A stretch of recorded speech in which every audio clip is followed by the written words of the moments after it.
أولئك كتب في قلوبهم الإيمان وأيدهم بروح منه صدق الله العظيم وبلغنا رسوله النبي الأمين المتين المختار الكريم ونحن على ذلك لمن الشاهدين والشاكرين والحمد لله رب العالمين۔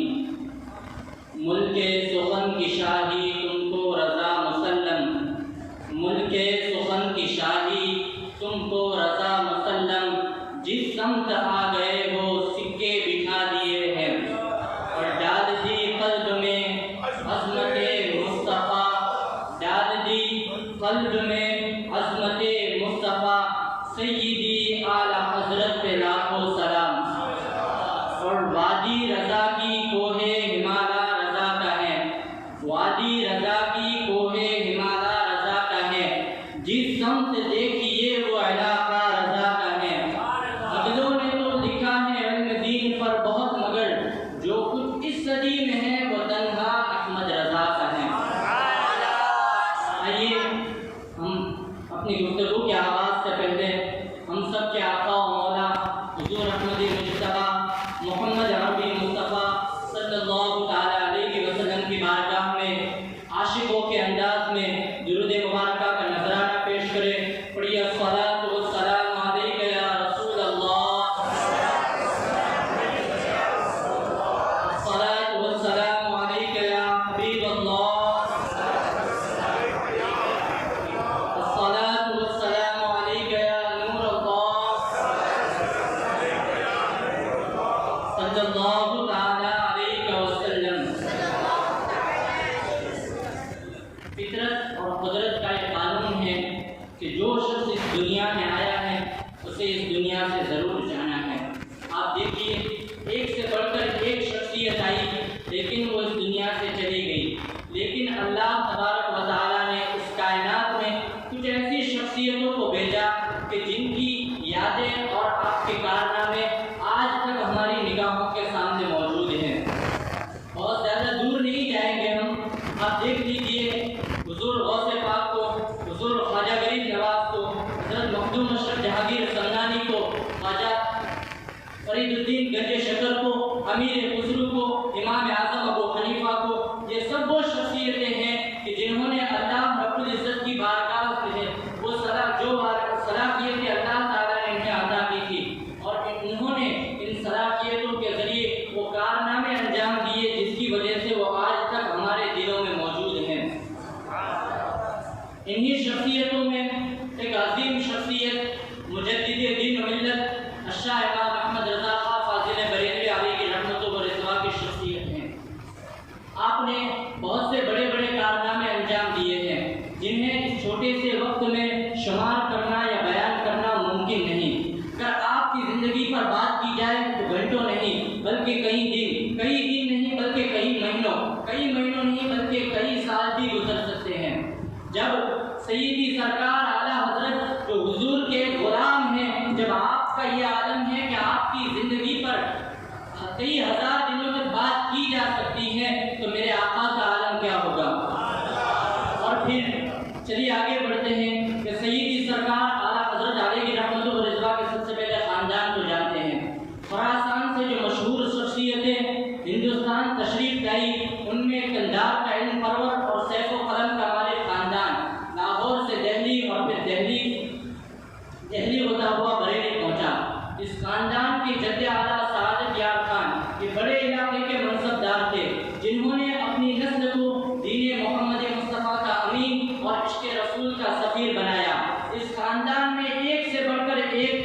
دین محمد مصطفیٰ کے امین پیدا ہوئے، لیکن ساری دنیا میں سیدی سرکار اعلیٰ حضرت علیہ کی رحمت و رضوا کے علم اور ادب کو شہرت حاصل ہوئی۔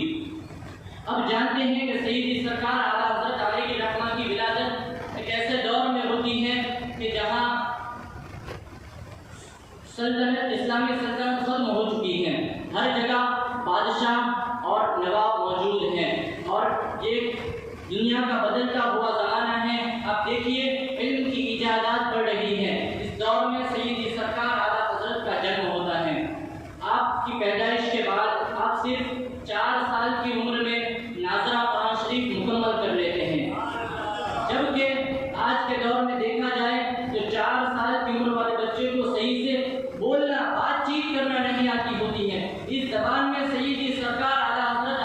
رحمہ اس زمانے میں 4 سال کی عمر میں ناظرہ قرآن شریف مکمل کر لیتے ہیں. اس کے بعد آپ 6 سال کی عمر میں میلاد شریف کے موقع پر ایک عظیم الشان تقریر کرتے ہیں. اس کے بعد 8 سال کی عمر ہوتی ہے تو سیدی سرکار اعلیٰ حضرت علم نحو کی ایک مشہور کتاب ہدایت النحو کی عربی شرح لکھتے ہیں. اس کے بعد جب 13 سال کی عمر ہوتی ہے تو مفتی عالم محدث یہ ساری چیز بن کر مسند افتاء پر فائز ہو جاتے ہیں اور آپ 13 سال کی عمر میں مسئلہ رضا پر فتویٰ دیتے ہیں. اور اس کے بعد یہ فتویٰ نویسی کا کام شروع ہوا تو نہ آپ کا قلم کبھی تھکا نہ کبھی رکا. علم کی ہر شاخ اور ہر ٹہنی پر سیدی سرکار اعلیٰ حضرت کا علم چلتا رہا. آپ دیکھیے سیدی سرکار اعلیٰ حضرت کی بارگاہ میں جو بھی مسئلہ آیا, جس زبان میں مسئلہ آیا, آپ نے اس اعتبار سے اس زبان میں اس مسئلے کا جواب دیا. اس کے بعد سیدی سرکار اعلیٰ حضرت علیہ رحمہ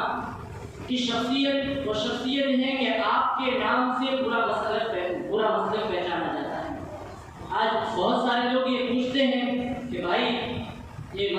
اہل سنت و جماعت کو مسلک اعلیٰ حضرت کیوں کہا جاتا ہے, مسلک اعلیٰ حضرت اس کو کہنے کی وجہ کیا ہے؟ تو میں ایک بات کہنا چاہوں گا کہ دنیا کا اصول ہے کہ جب تک کوئی چیز خاص پیور رہ جائے تو اس پر کسی چیز کسی فرق کے لیے امتیاز کے لیے کوئی مہر نہیں لگائی جاتی, کوئی سکہ نہیں مارا جاتا. لیکن جب کسی چیز میں غلط ڈپلیکیٹنگ شروع ہو جائے تو اس وقت جو صحیح چیز ہے, خالص ہے, پیور ہے, اس کو لوگوں کے سامنے اجاگر کرنے کے لیے اس کا سمبول لگایا جاتا ہے. تو آپ دیکھیے جس وقت میں سیدی سرکار اعلیٰ حضرت علیہ رحمہ پیدا ہوئے اس وقت ہمارے ایمان کو لٹنے کے لیے ہر ممکن کوشش کی گئی, لیکن سیدی سرکار اعلیٰ حضرت نے اپنے قلم کے ذریعے وہ جواب دیے کہ آج تک اس کا کوئی جواب ڈھونڈ کر نہیں لا سکا اور رہتی دنیا تک نہ اس کا کوئی جواب لا سکتا ہے. سیدی سرکار اعلیٰ حضرت علیہ رحمہ نے کئی ساری کتابیں تصنیف کی ہیں. آپ نے 1000 سے زائد کتابیں لکھی ہیں. اگر سیدی سرکار اعلیٰ حضرت کی زندگی کو دیکھا جائے اور شمار کیا جائے, کاؤنٹ کیا جائے تو ہمیں یہ معلوم ہوگا کہ سیدی سرکار اعلیٰ حضرت ہر دن ہر 5 گھنٹے پر ہمیں ایک کتاب دیتے ہوئے نظر آتے ہیں. اور پھر سیدی سرکار اعلیٰ حضرت نے اتنی کتابیں لکھی اور ایسی علم والی کتابیں لکھی کہ ہر عالم نے آپ کے علم کا لوہا مانا ہے. صرف ہندوستان پاکستان ہی نہیں بلکہ عرب کے علماء جو خالص عربی بولا کرتے تھے, جو علوم میں ماہر ہوا کرتے تھے, انہوں نے بھی آپ کے علم کا لوہا مانا ہے. سیدی سرکار اعلیٰ حضرت کے کچھ طلبہ, شاگرد, اسٹوڈنٹ جب عرب شریف تشریف لے گئے تو ان کی ملاقات ایک ایسے عالم سے ہوئی جو وہاں کے شیخ تھے. جب انہیں معلوم ہوا کہ سیدی سرکار اعلیٰ حضرت علیہ رحمہ کے شاگرد ہیں تو انہوں نے کہا کہ ہندوستان اور پاکستان والے اعلیٰ حضرت کی اہمیت تو کم جانتے ہیں, بلکہ سیدی سرکار اعلیٰ حضرت کے علم کی اہمیت کو عرب کے علماء زیادہ جانتے ہیں. اگر آپ اس چیز کو دیکھنا جانتے ہیں تو جائیے عرب کے قاضی قضات سب سے بڑے مفتی کے پاس جن کا نام سید محمد علوی مکی ہیں, آپ ان کے پاس جائیں اور صرف اتنا کہیں کہ ہم سیدی سرکار اعلیٰ حضرت کے اسٹوڈنٹ ہیں, پھر دیکھنا کیا ان کا جواب ملتا ہے. تو وہ سیدی سرکار اعلیٰ حضرت کے جو شاگردین تھے وہ وہاں تشریف لے گئے. وہ دیکھتے ہیں کہ محفل سجی ہوئی ہے لیکن کوئی بزرگ نہیں ہے, ابھی تھوڑی ہی دیر ہوتی ہے کہ ایک نورانی چہرے والے بزرگ تشریف لاتے ہیں کہ جن کے آنے سے پورا کمرہ جگمگا اٹھتا ہے. سب اپنا تعارف پیش کرتے ہیں. ہم بھی اس بزرگ کی بارگاہ میں گئے اور ہم نے کہا کہ نحن تلامید اعلیٰ حضرت علیہ رحمہ امام محمد رضا. جیسے ہی انہوں نے یہ سنا کہ ہم لوگ سیدی سرکار اعلیٰ حضرت کے اسٹوڈنٹ ہیں, وہ کھڑے ہو گئے اور ہم لوگ پیچھے بیٹھے ہوئے تھے. لوگوں سے کہا کہ انہیں جگہ دو, انہیں آگے آنے دو. پھر جب وہ آگے آ کر بیٹھے تو اس بزرگ نے کہا کہ ہم بھی سیدی سرکار اعلیٰ حضرت کو جانتے ہیں. نحن نعرف تصنیفاته وتعریفاته حبه علامة السنة وبغضه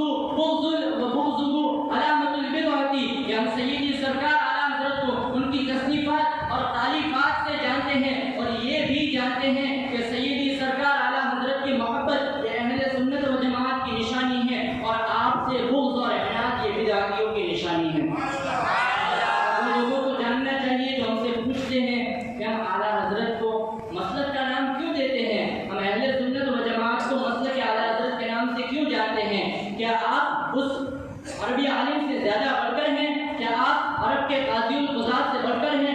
بھی آل رسول آل علی، وہ بھی سیدی امام حسین رضی اللہ تعالیٰ عنہ کے شہزادے،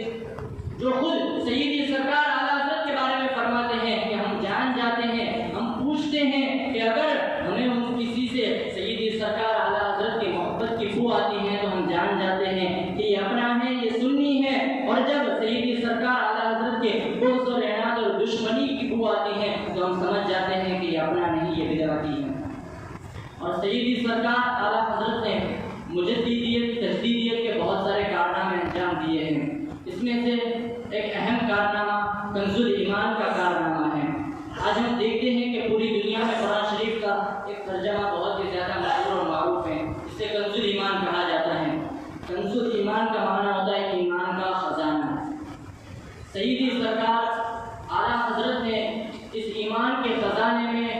ایمان کے ایسے جواہر پارے لکھے رہے ہیں کہ اگر کوئی شخص سیدی سرکار اعلیٰ حضرت کے علم اور فن کو جاننا چاہتا ہے تو وہ صرف اس ایک کتاب کو پڑھ لے، اسے اعلیٰ حضرت کی شخصیت کا پتہ لگ جائے گا۔ سیدی سرکار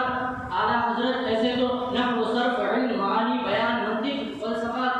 کئی علوم میں ماہر تھے، لیکن سیدی سرکار اعلیٰ حضرت اس کے علاوہ دنیاوی علوم میں بھی ماہر تھے۔ سیدی سرکار علماء بیان کرتے ہیں کہ آپ دیکھیے بہت سارے لوگوں نے ترجمہ کیا ہے، محمود الحسن نے ترجمہ کیا ہے، مولانا ابوالکلام آزاد نے ترجمہ کیا ہے، ابوالاعلیٰ مودودی نے ترجمہ کیا ہے، اشرف علی تھانوی نے ترجمہ کیا ہے، لیکن جو علم اور ادب کی روانگی، عشق و محبت کی چاشنی، اور پھر مقام توحید اور رسالت کی پختگی، مقام انبیاء و رسول کا پاس جو ہمیں کنز الایمان میں ملا وہ اور کسی ترجمے میں نہیں ملا۔ اور یہ صرف ہندوستان پاکستان کے علماء نہیں بلکہ الجامعۃ الازہر مصر کی یونیورسٹی، اس کے استاد اور اہل حدیث کے بہت بڑے عالم یہ کہتے ہیں کہ جب میں نے کنز الایمان کو پڑھا تو میں مجبور ہو گیا کہ یہ سارے لوگوں نے جو ترجمے کیے ہیں ان کے سامنے سیدی سرکار اعلیٰ حضرت کا ترجمہ ایسا ترجمہ ہے کہ جس میں ہر جگہ معانی و مفہوم، توحید و رسالت کے مقام، یہ ساری چیزوں کا لحاظ کیا گیا ہے۔ اس کے علاوہ سیدی سرکار اعلیٰ حضرت علم حدیث میں بھی بہت ماہر تھے۔ آپ علم حدیث، اصول حدیث اور پھر اس کے علاوہ حدیث کے متعلق کئی علوم پر ماہر تھے۔ آپ نے جو علم حدیث پر جو کتابیں لکھی ہیں اس کی تعداد کئی سو کے بارے میں ہے، اور آپ کی سب سے بڑی کتاب الجامع الصغیر، جب عرب کے محدثین نے اس کتاب کو پڑھا تو آپ کو رئیس المحدثین یعنی محدثین کا سردار کہنے پر مجبور ہو گئے۔ یہ سیدی سرکار اعلیٰ حضرت کی شان ہے کہ آپ نے علم حدیث میں بھی وہ جواہر پارے بکھیرے ہیں کہ جب بھی علم حدیث میں کوئی آپ کو پڑھتا ہے تو وہ یہ کہنے پر مجبور ہو جاتا ہے کہ اگر ہندوستان میں بیٹھ کر بھی کوئی صحیح حدیث بیان کر سکتا ہے، کوئی محدثین کا سردار ہو سکتا ہے تو وہ امام احمد رضا ہے۔ اس کے علاوہ فتاوی رضویہ، یہ فتاوی رضویہ صرف مسائل کا ایک انسائکلوپیڈیا ہی نہیں بلکہ یہ تمام پرانے اور نئے سارے مسائل کا حل ہے۔ تمام قدیم اور جدید مسائل ساروں کا حل اس ایک کتاب میں موجود ہے۔ اب دیکھیے سیدی سرکار اعلیٰ حضرت نے فتاوی رضویہ شریف کی کل آپ نے جو کتاب لکھی ہے اس کی 30 جلدیں ہیں، اور آپ نے اس میں ہر علم، ہر فن، ہر موضوع پر بات کی ہے۔ اس کے علاوہ سیدی سرکار اعلیٰ حضرت نے بہت سے ایسے کارنامے انجام دیے ہیں جنہیں ہم آج تک بھلا نہیں سکتے۔ ہم یہ نوٹ استعمال کرتے ہیں، یہ بھی اعلیٰ حضرت کی دین ہے۔ آج ہم عید کے دن مصافحہ کرتے ہیں، یہ بھی اعلیٰ حضرت کی دین ہے۔ آج ہم میلاد مصطفیٰ مناتے ہیں، یہ بھی اعلیٰ حضرت کی دین ہے۔ آج ہم مزارات پر حاضری دیتے ہیں، یہ بھی اعلیٰ حضرت کی دین ہے۔ آپ دیکھیے اعلیٰ حضرت نے جو ہدایت بخشش کتاب لکھی ہے وہ بھی صرف ایک کتاب نہیں بلکہ آپ کا ایک ایک شعر ایسا ہے کہ اس پر کئی صفحات کی کتابیں لکھی جا سکتی ہیں۔ آپ دیکھیے جب باطل فرقوں والوں نے یہ کہا کہ حضور صلی اللہ تعالیٰ علیہ وسلم کے بعد کسی نبی کا آنا ممکن ہے، حضور صلی اللہ تعالیٰ علیہ وسلم اگرچہ خاتم النبیین ہے لیکن بالفرض اگر کوئی یہ کہے کہ وہ نبی آ سکتا ہے اور اگر کوئی نبوت کا دعویٰ کرے تو اس میں حضور صلی اللہ تعالیٰ علیہ وسلم کے خاتم النبیین ہونے میں کوئی فرق نہیں پڑے گا۔ یہ بہت ہی بڑا مسئلہ ہے۔ اس کے بارے میں فتاوی عالمگیری میں ہے اذا لم يعرف ان محمد رسول اللہ صلی اللہ تعالی علیہ وسلم آخر الانبیاء فلیس بمسلم لانه من الضروریات کہ اگر کوئی شخص حضور صلی اللہ تعالی علیہ وسلم کو آخری نبی نہ مانے تو وہ شخص کافر ہے، اس لیے کہ حضور صلی اللہ تعالی علیہ وسلم کو آخری نبی ماننا یہ ضروریات دین میں سے ہیں۔ اور سیدی سرکار اعلیٰ حضرت نے اس مسئلے کا بھی منہ توڑ جواب دیا اور آپ نے اس مسئلے پر بھی کئی کتابیں لکھی، لیکن سیدی سرکار اعلیٰ حضرت نے اس ساری چیز کا جواب اپنے صرف ایک شعر میں دیا ہے کہ فتح باب نبوت پہ بے حد درود، ختم دور رسالت پہ لاکھوں سلام، کہ یا رسول اللہ صلی اللہ تعالی علیہ وسلم آپ سب سے پہلے نبی بھی ہیں، اور خود حضور فرماتے ہیں کہ میں اس وقت بھی نبی تھا جب آدم آب و گل کے مراحل طے کر رہے تھے، کہ جب ابھی حضرت آدم علیہ السلام کا جسم موجود ہے لیکن آپ کے جسم میں روح نہیں پھونکی گئی، اس وقت بھی آپ نبی تھے۔ اور سیدی سرکار اعلیٰ حضرت کا پہلا مصرع یہی بیان کر رہا ہے کہ فتح باب نبوت پہ بے حد درود، وہ شخصیت جس نے نبوت کا دروازہ کھولا اس پر بے حد درود۔ اور دوسرا مصرع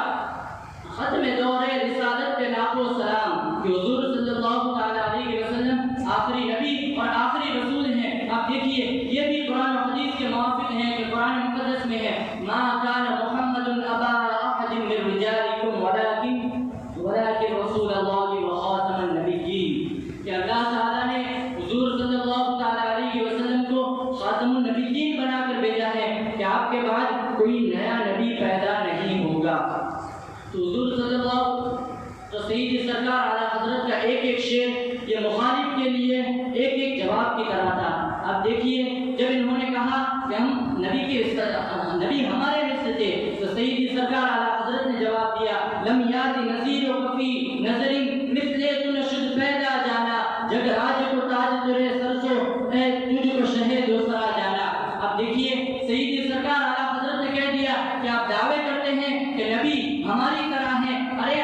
آپ میں بہت سارے عیب ہوں گے لیکن میرے نبی کی ذات وہ ہے کہ جس میں اوصاف کے ختم ہونے کے عیب بھی نہیں۔ آپ فرماتے ہیں کہ تیرے تو وصف عیب تناہی سے ہے بری، حیران ہوں میرے شاہ میں کیا کیا کہوں تجھے۔ آپ نے بہت سارے اوصاف والے دیکھے ہوں گے، بہت ساری چیزیں ایسی، بہت سارے اوصاف دیکھے ہوں گے، بہت سارے اچھے اچھے اوصاف کے مالک انسان دیکھے ہوں گے، لیکن ان میں ایک خرابی یہ ہوگی کہ ان کے اوصاف مکمل ہو جاتے ہیں، لیکن میرے رسول کی ذات یہ ہے کہ میرے رسول کے اس وصف کی بھی خرابی نہیں کہ حضور صلی اللہ تعالی علیہ وسلم کے اوصاف ختم ہو جائے۔ جب لوگوں نے یہ کہا کہ رسول اللہ صلی اللہ تعالی علیہ وسلم سے مدد مانگنا جائز نہیں، آپ کسی چیز کے مالک و مختار نہیں، تو سیدی سرکار اعلیٰ حضرت نے اپنے شعر کے ذریعے جواب دیا، لیکن رضا نے ختم سخن اس پہ کر دیا کہ خالق کا بندہ خلق کا آقا کہوں تجھے۔ اس کے علاوہ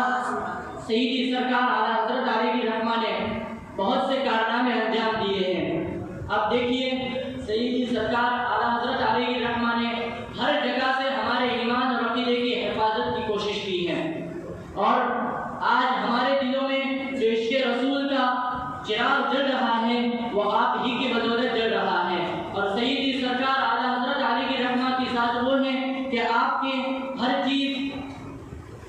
ہر بات میں عشق رسول صلی اللہ تعالی علیہ وسلم کا جام ابھرتا ہوا نظر آتا ہے۔ آپ دیکھیے سیدی سرکار اعلیٰ حضرت اگر سوتے ہیں تو بھی محمد کا نقشہ بن کر سوتے ہیں، کہ سیدی سرکار اعلیٰ حضرت کی عادت تھی کہ جب آپ سویا کرتے تھے تو جس طرح عربی میں محمد لکھا جاتا ہے اس طرح سویا کرتے تھے۔ اس کے علاوہ آپ خود فرماتے ہیں کہ اگر میرے دل کے دو ٹکڑے کیے جائیں تو ایک پر لا الہ الا اللہ ہوگا اور ایک پر محمد رسول اللہ ہوگا۔ اللہ رب العزت نے آپ کو 55 سے زائد علوم پر مہارت حاصل کی تھی، مہارت عطا کی تھی، لیکن کبھی بھی سیدی سرکار اعلیٰ حضرت نے دنیا کے کسی شخص کے لیے، کسی نواب زادے کے لیے، کسی بادشاہ کے لیے، کسی وزیر کے لیے کبھی بھی نہیں لکھا۔ اگر کسی نے لکھنے کے لیے کہا بھی تو یہ لکھا کروں مدح اہل دبر رضا، پڑے اس بلا میں میری بلا، میں گدا ہوں اپنے کریم کا، میرا دین پارے نہ نہیں۔ اور اس کے علاوہ سیدی سرکار اعلیٰ حضرت علیہ الرحمہ عشق رسول کے بارے میں فرماتے ہیں کہ وہ شخص زندہ ہی نہیں جس کے سینے میں عشق رسول نہ ہو۔ اب خود فرماتے ہیں جان ہے عشق مصطفیٰ روز خضوع کرے خدا جس کو ہو درد کا مزہ نازے دوا اٹھائے کیوں اور آگے کہتے ہیں کہ دل ہے وہ دل جو تیری یاد سے معمور رہا سر کے وہ سر جو تیرے قدموں پہ قربان گیا کہ وہ دل جس میں حضور صلی اللہ تعالیٰ علیہ وسلم کی محبت نہ ہو وہ دل دل کہنے کے لائق نہیں اور وہ سر جسے حضور صلی اللہ تعالیٰ علیہ وسلم کے نام پر قربان ہونا نہ آتا ہو وہ سر بھی سر کہنے کے لائق نہیں اور سیدی سرکار اعلیٰ حضرت علیہ رحمہ اپنے اسی عشق کی وجہ سے آج پوری دنیا میں مشہور ہیں اور آپ نے وہ کارنامہ انجام دیا ہے کہ آپ کے اگر ہم تشکر پیش کرنا چاہیں تو تشکر بھی پیش نہیں اگر آپ کی بارگاہ میں خراج عقیدت پیش کرنا چاہیں تو ہم خراج عقیدت بھی پیش نہیں کر سکتے اور آپ نے حضور صلی اللہ تعالیٰ علیہ وسلم کی ذات کا ایسا چرچا کیا کہ حضور کا چرچا کرتے کرتے خود آپ مشہور ہو گئے اور آپ نے ہر چیز پر بات کی اور داؤد دہلوی نے آپ کی پوری زندگی کو صرف ان 2 مصروں میں سمیٹ کر رکھ دیا ہے کہ ملک سخن کی شاہی تم کو رضا مسلم جس سمت آ گئے ہو سکے بٹھا دیے